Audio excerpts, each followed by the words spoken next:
Good morning and welcome to our channel. My name is Carrie. Thanks for joining me today. Even though we've got snow on the ground, I thought I would take you for a little tour of our property and show you where our gardens are laid out. That would just kind of help you understand when we start our planning process. When I'm talking about where I want to put certain flowers and things in the vegetable garden, it kind of gives you a better idea of where everything is on the property. So let's go. So this is the driveway. Well, I have 2 raised beds on this side and 3 on this side. That is for flowers, and at the end of the driveway I have 2 barrels that I placed there as well. Usually have grasses and annual flowers in there in the summer.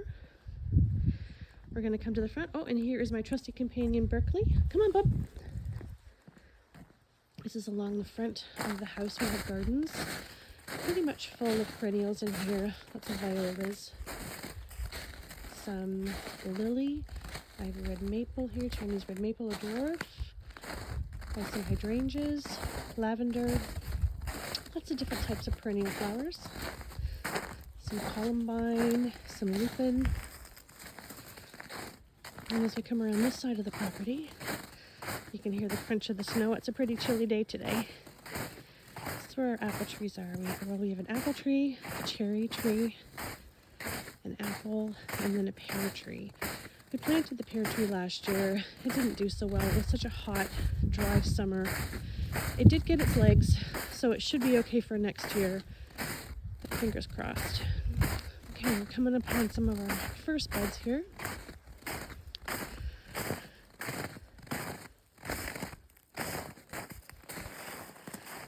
Why do we have a street sign with our name on it? Well, if you've ever had kids that have gone to university, if you know, you know. That's all I need to say about that. This first garden bed here is full of garlic I've planted for next year.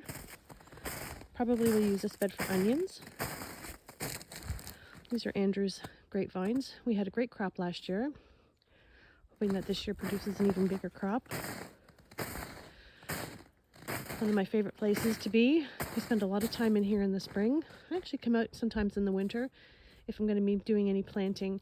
It's just a place where I can get dirty and not worry about spreading dirt in the house. Along the side of the shed and at the back of the shed, we have rain barrels, which Andrew has hooked up from the eaves trough to collect water for us, and then through a solar panel pump, it hooks up to his irrigation system and waters the garden for me. You'll see why in a little moment why we need so many barrels based on the size of our garden. Behind the greenhouse, this bed is full of rhubarb, and this bed is full of asparagus. Last year was year 3 for us. Had a pretty good crop, but I'm hoping that we have a bumper one this year. This apparatus we made last year. It's for our potatoes. We grow our potatoes in buckets. It holds 6 buckets and can yield enough potatoes for us for quite some time. So last summer with all the drought, we had such a problem keeping our rain barrels full. So we had to buy this big white container here. And actually in a community just down the road from us called Batawa, they have a filling station there where you can take it and fill it. And basically to fill that thing up, it costs us $3, which is pretty amazing. We then bring it home and fill up our rain barrels so that the irrigation system can run every morning for my flowers and my vegetables. Speaking of which, oh, is Berkeley having a roll in the snow? Come on, bud. This is the main vegetable garden. For the most part, it's surrounded by fence, which is very helpful because we have so many rabbits here who are very well fed from all of my flowers. The first part of the garden here, we have containers. In our last house, we didn't have such a large yard, so we used these containers for all of our vegetables, and it works really well. Last year, I planted mainly peppers in these. I had sugar rush peach, poblano, shishito peppers, little sweetie snack mix, some red pepper. They all did very well in these bins. I think because they stay so warm from the sun reflecting off the black, they do very well. Along the back, inside the fence, we have in the pots raspberries, blueberries, and a gooseberry. They were on the other side of the fence last year, but the rabbits just destroyed them. So this year we're going to move them inside. We have three 3x6 beds here. Oh, the neighbor's doing some construction. That's the noise you'll hear in the background. Sorry about that. 3x3 beds. This first bed here is full of strawberries.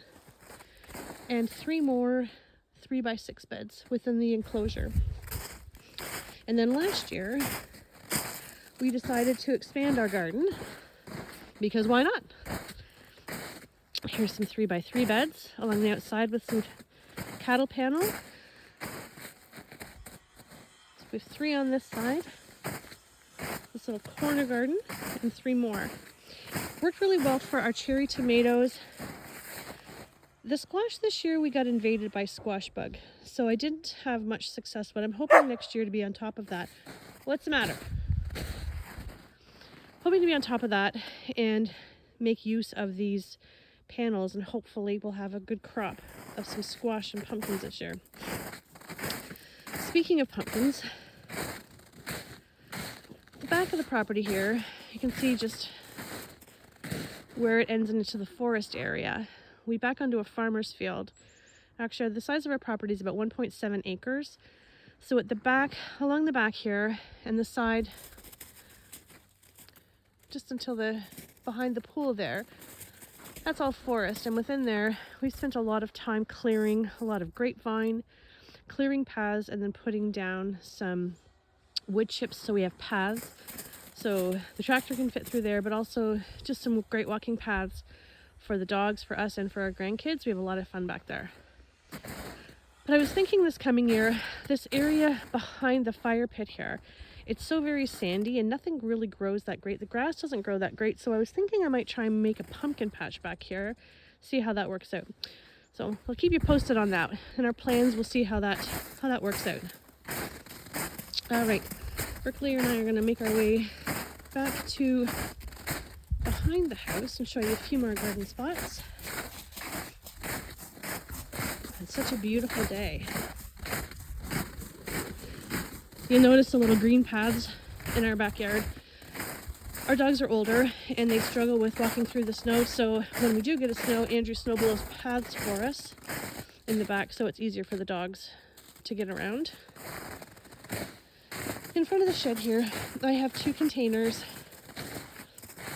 Both have a fair amount of lavender in them, but I also like to fill them up with annuals.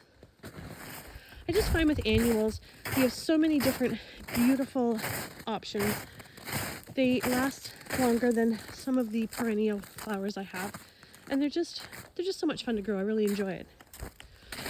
We have 2 more beds directly behind the house here. You'll notice in a lot of my beds, you'll see a lot of dead foliage. What I do at the end of the year is I'll pull any of the annuals and then I just leave them on top to compost in place over the winter. That also helps protect any beds that have bulbs in them. Gives a little place for the bees. Got 2 more gardens right here. These 2 here, they have some Eryngium, some Rudbeckia. They don't last very long. The rabbits seem to love those. But I also just throw lots of wildflower seeds in there. This is kind of like my butterfly garden area. All along this little back hill, the entryway to the forest, is kind of a very naturalized garden that we have. I have things like daylilies. Oh, the wieners are out next door. We have some grasses, some hosta, some eryngium, and along the side here we've got some beautiful lilac trees. So that's basically kind of a rundown of all the different gardens that we have on the property. That way it'll give you a little bit of an idea when I start planning Berkeley, where we're gonna put some of these seedlings that I start and why I start so many.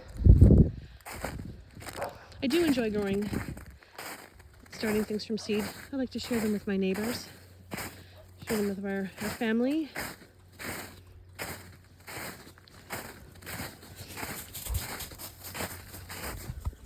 Well, I hope you enjoyed our little tour outside. Sorry for all the dog barking. It is what it is. Hope you enjoyed yourself. Please don't forget to like and subscribe. Looking forward to seeing you next time. Bye, friend.